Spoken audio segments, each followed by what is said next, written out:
तो डॉक्टर्स के लिए हमेशा मिडिल ईस्ट बहुत अट्रैक्टिव रहा है, चाहे वो कतर हो, ओमान हो, बहरीन हो, दुबई हो। तो आज इस कंट्री के बारे में हमने बात करनी है, वो है कतर। इस वीडियो में हमने 5 चीज़ों के ऊपर बात करनी है। सबसे पहले रिक्वायरमेंट्स के ऊपर बात करेंगे, उसके बाद मैं आपको एग्जाम्स के बारे में बताऊंगा, उसके बाद मैं आपको टोटल कॉस्ट कितनी लिखकर बताऊंगा, पाथवे के बारे में बताऊंगा, और लास्ट पे जो कि मोस्ट इंटरेस्टिंग टॉपिक होता है डॉक्टर का, कि कितनी ज़्यादा सैलरी होती है। जैसा कि आप लोगों को पता है कि कतर एक टैक्स फ्री कंट्री है और one of the richest country में आता है कतर। तो सैलरी के बारे में आखिर पे हम बात करेंगे। तो सबसे पहले हम रिक्वायरमेंट्स पे आ जाते हैं। रिक्वायरमेंट्स में हमारे पास बेसिक जो रिक्वायरमेंट होती है वो होती है एमबीबीएस की डिग्री होनी चाहिए आपके पास, ट्रांसक्रिप्ट्स होने चाहिए, इंटर्नशिप होनी चाहिए, सेम है उसको हाउजा भी बोलते हैं। और जो मेन रिक्वायरमेंट है वो आपके पास 5 ईयर का एक्सपीरियंस होना चाहिए आफ्टर हाउजा, ताकि आप वहाँ पे, अब एक्सपीरियंस मैंने अभी पढ़ रहा था इनकी वेबसाइट के ऊपर, तो 2 चीज़ें मुझे देखने को मिली।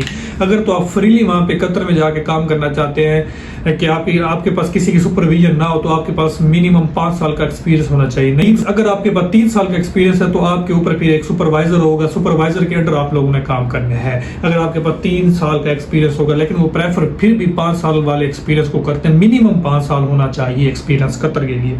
तो ये मैंने आपको बता दिया। और अब हम आ जाते हैं एग्जाम बेसिकली जो होता है वो होता है कतर मेडिकल काउंसिल का एग्जाम होता है। और जो लोगों ने ऑनलाइन ये एग्जाम बुक करवाना होता है, आपको सेंटर भी इसके मुख्तलिफ मिल जाते हैं। पाकिस्तान में भी 3 जगह पे आप लोग, कराची में भी है, लाहौर में भी है और इस्लामाबाद में भी है। तो जो एग्जाम पैटर्न होता है वो एमसीक्यूज होता है, 150 एमसीक्यूज होते हैं। आपके पास जो टाइम होता है 3.5 आवर्स होते हैं। और जो पासिंग मार्क्स होता है वो होता है 60%। लेकिन मेडिकल की दूसरी फील्ड वाले हैं, जैसे कि डीपीटी हो गया, नर्सिंग हो गए और बीडीएस वाले हो गए, उनके लिए ये सेम ही टेस्ट होता है, लेकिन उनका जो पासिंग क्राइटेरिया होता है वो 50% होता है।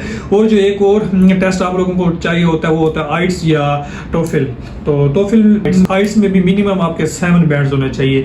अगर कोई वो शख्स देख रहा है कि जो चाहता है कि यार मैं कतर जाना चाहता हूँ लेकिन मैं टेस्ट नहीं देना चाहता है, तो उसके लिए फिर ये, अगर उसका एएमसी पार्ट 1 क्लियर हो, या उसका प्लैब 1 क्लियर है, या उसके स्टेप 1 और 2 दोनों क्लियर हो, तो उसको ये टेस्ट नहीं देना पड़ता। तो ये मैंने आपको एग्जाम के बारे में बता दिया। अब मैं आपको कॉस्ट बताना चाहता हूँ कि टोटल कॉस्ट लगती कितनी है। सबसे पहले आपको डाटा फ्लो की कॉस्ट लगती है, वो होती है अराउंड अबाउट $300 to $500। और उस मैट्रिक एग्जाम की फी जो होती है उसके बाद दूसरी वो होती है अराउंड अबाउट $200 to $300। और उसके बाद जो अगर देखा जाए MOPH जो होता है ना, मिनिस्ट्री ऑफ पब्लिक हेल्थ जो कतर की होती है, वो जो टेस्ट लेती है और उसकी जो फीस होती है वो राउंड अबाउट होती है $150 to $250। तो अगर टोटल बनाया जाए तो ये राउंड अबाउट बनती है $650 to $1050। तो अब मैं आपको पाथवे बताना चाहता हूँ। बेसिकली पाथवे होता क्या है। सबसे पहले आपने डाटा फ्लो की वेरिफिकेशन करवानी होती है। वेरिफिकेशन जब हो जाती है उसके बाद आपने प्रोमेट्रिक वेबसाइट के ऊपर इनका जो एग्जाम बुक करवाना होता है।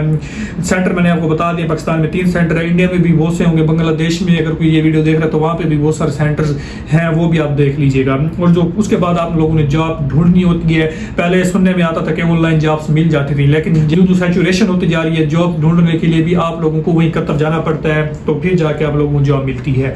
तो ये मैंने आपको बता दिया। और लास्ट मोस्ट फेवरेट बात होती है डॉक्टर्स की, वो ये है कि सैलरी कितनी है। तो सैलरी में अब हम 3 चीज़ों में डिवाइड कर लेते हैं। अगर जीपी है तो उसकी जो सैलरी होती है वो राउंड अबाउट 1200 to 2000 कतरी रियाल होती है। उसके बाद जो स्पेशलिस्ट होता है उसकी जो सैलरी होती है वो राउंड अबाउट 35,000 to 50,000 होती है। और जो कंसल्टेंट होता है उसकी जो सैलरी होती है वो होती है 50,000 to 80,000। ये मैंने आपको कतर पाथवे के बारे में पूरा बताया। अगर आप लोग जानना चाहते हैं कि कतर में जाके रेजिडेंसी कैसे ली जाती है आफ्टर कंप्लीटिंग हाउस जॉब, और वहाँ पे जाके कतर में, जैसे मैंने आपको यूएई की कंट्रीज के रेजिडेंसी के बारे में बताया था, अगर आप लोग वो जानना चाहते हैं तो आप लोगों ने जरूर मुझे कमेंट करना है। लेकिन उनका कोई और सवाल है कतर के पाथवे के बारे में तो आप लोग जरूर मुझसे पूछ लीजिएगा। आपका अपना भाई डॉक्टर मुस्लिम कुरैशी। अल्लाह हाफिज़।